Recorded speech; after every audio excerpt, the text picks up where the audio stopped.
Hey, my name is Chad. This video, we are going to actually get to testing out these rounds that we made in the last video.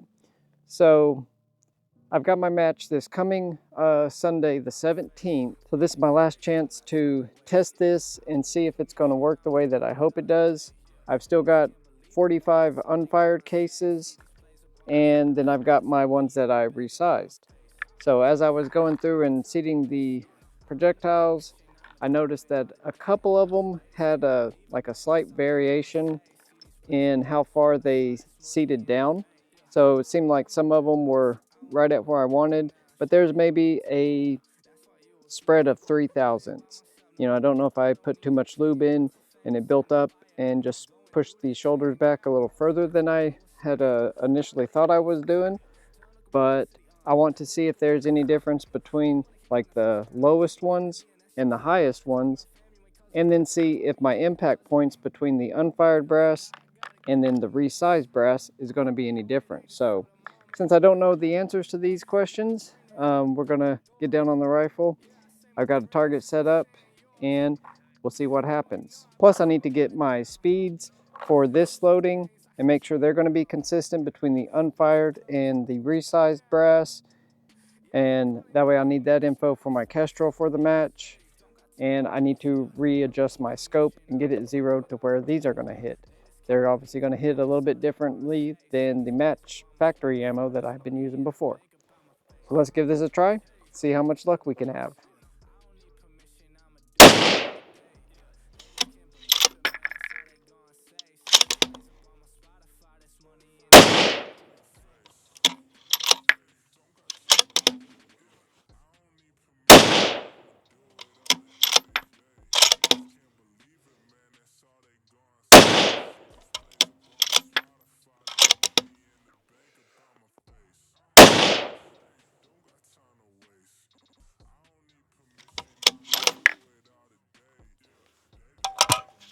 Okay, so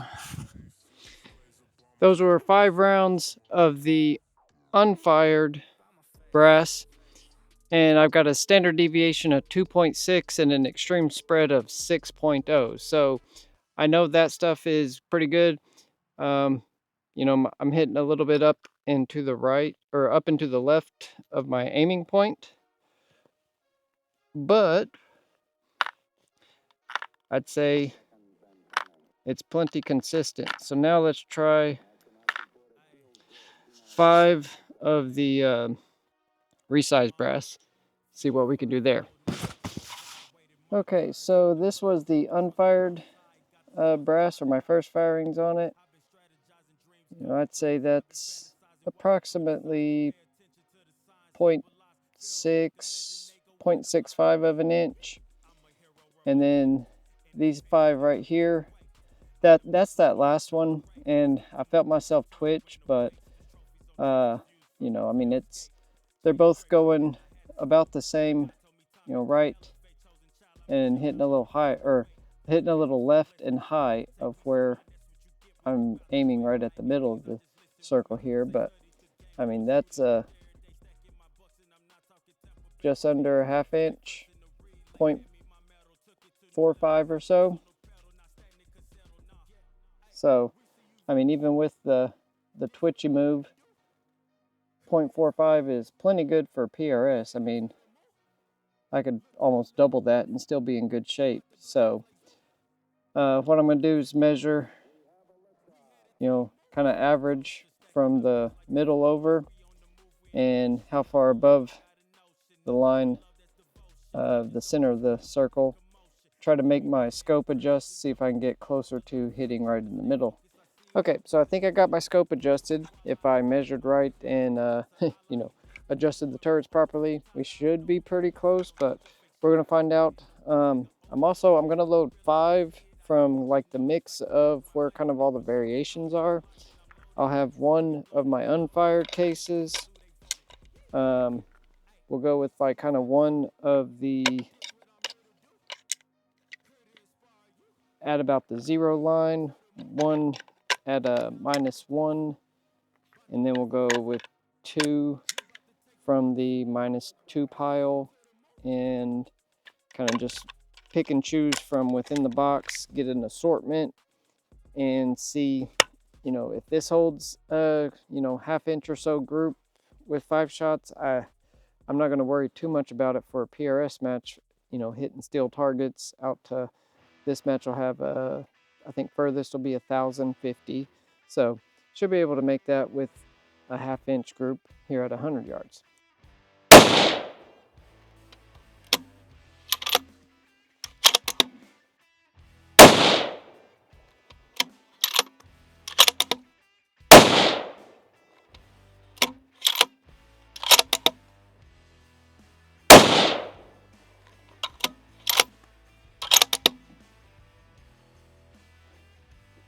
We're off to a good start till that 4th one right there.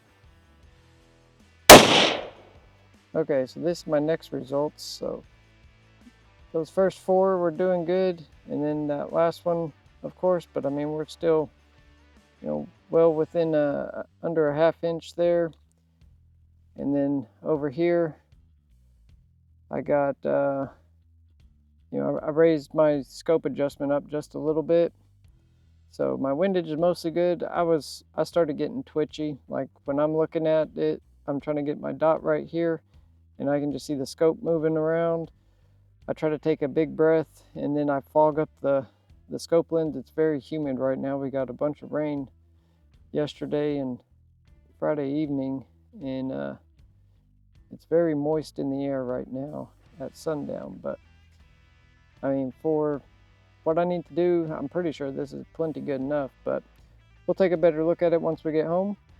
But not too bad getting re-zeroed for today. So we're out here down at the road at my range area, and I've got my targets down there. So I've got a 10-inch round guy at what are we, about 495, so right about 500 yards from here. I've got a spinner out there in the middle.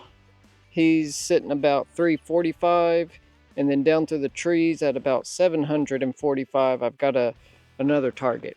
So I did a little more testing today, refined my zero on my scope, and now I'm back here at distance, and we've got like a 3 to 6 mile an hour wind. I want to see if I'm going to be able to actually hit a steel target at distance with my hand load. So let's just get down here and see if we can ring some steel or not.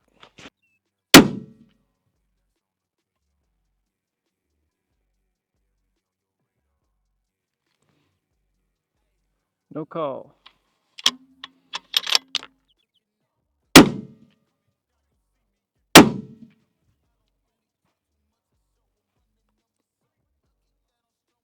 Okay, I think I got that one. I think I may be just a little high. Okay, here we go. Drop down 1 click.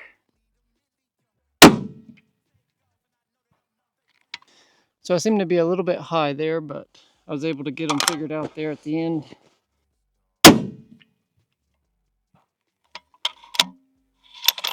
Still a little bit high. Let's try 1 more tenth. Okay, so here's the target. I was obviously trying to aim center, so you know, I clipped that edge, realized I need to come down 1, clip that edge, and then I got over here. I think the wind was dying down a little bit. When I first took my reading, it was like 4 to 6. And then it's very possible when I shot it was, you know, 0 to 1 or 2. So looks like I'm maybe 2 to 3 tenths high of where I need to be. So I'll figure out how to adjust that in the Kestrel, but we'll see where we go from there. Went back out today and started with, I went ahead and adjusted my scope back down like just a hair and shot this group here. I mean, that's 5 shots. That's a, you know, I'd call that a fairly decent enough group. Like, I'm happy with that for PRS. This is more than capable. Then I remembered I have my barrel tuner and I haven't even tuned on the barrel. So I had it set at 3.5 on the markings. I cranked it back down to 0 and I figured, okay, I'll just start over and maybe do 1 or 2 more groups. And then I got this out of it. So 4 shots right there, and I had 1 I pulled, or it could have been a little bit different on the load, but 4 shots in, barely over a 1/4 inch. I'd say that's a 0.3 or so inch group. So I think with that, I'm going to be more than capable. So next I went out to my road, which is to my brown 10-inch target. It is about 494 yards. And I got down, took 2 shots at it and missed both of them. So I tried to go to my spinner, that's about 350, and I missed that one. So then I went back to the steel at 495 and aimed at a different position. So I aimed at the bottom of the target and clipped the top. So I realized, okay, something's off in the way my Kestrel is giving me the data. So I adjusted my scope down 1 click and got the top, clicked down again and got almost in the middle. So it seems like when I'm out at distance, my Kestrel is giving me elevation that is maybe 0.2 high. Now the windage I'm not as worried about. When I was taking my wind reading, it was blowing, averaging 5 to 6 miles an hour with a couple little gusts up to 7. So I think when I took my shots, I didn't hear the wind blowing as much. So I think it laid down and that just left my shots more on the left side of the target. So I'm not as worried about the windage right now, but I know there's a way to true the Kestrel. So I'm going to figure out how to do that this week and tell it to come down pretty much 0.2 mils. And that should put me on target, even out to distance. I don't know. This load seems to group well when you're just laying prone shooting at 100 yards. So, I can make a very small little group with it and my rifle. So I'm pleased with the results. I just need to, make sure that my Kestrel is going to tell me the right clicks to put in when I'm running through the stages. So I've still got quite a few cases that I need to seat bullets in. And then all of the ammo that I fired, I'm gonna get these all run them through the annealer again this evening, see if I can get that step done. Then pop the primers, toss them in the cleaner and get them rice cleaned up real quick. Resize them again and, pop primers in them, powder and seat bullets. I should be able to end up at the end of the week. I'm shooting for having 80 rounds loaded up, ready to go, that are very nice and consistent. So fingers crossed. Hopefully I got enough time to squeeze that in the evenings over the next couple of days. So I wanted to share with you guys how my results went from last week's video, getting my brass resized for the first time. So we're going to get back into that process, get all the shots that I fired, do it all over again. This is a never-ending process, it seems, but that's part of the fun of it. Make little changes here and there and see if you can get your stuff better and better every time. I'd appreciate it if you would stick around, make sure you are following along. Look right down there. Make sure you're subscribed. I'd really appreciate it if you thumbs up, like my video. I'm trying to do what I can out here and share everything that I'm learning and getting into with all of you guys. Having a lot of fun doing this and hope that I am portraying to you guys how fun it is to get into this stuff. So if you got any questions, please drop them in the comments down below.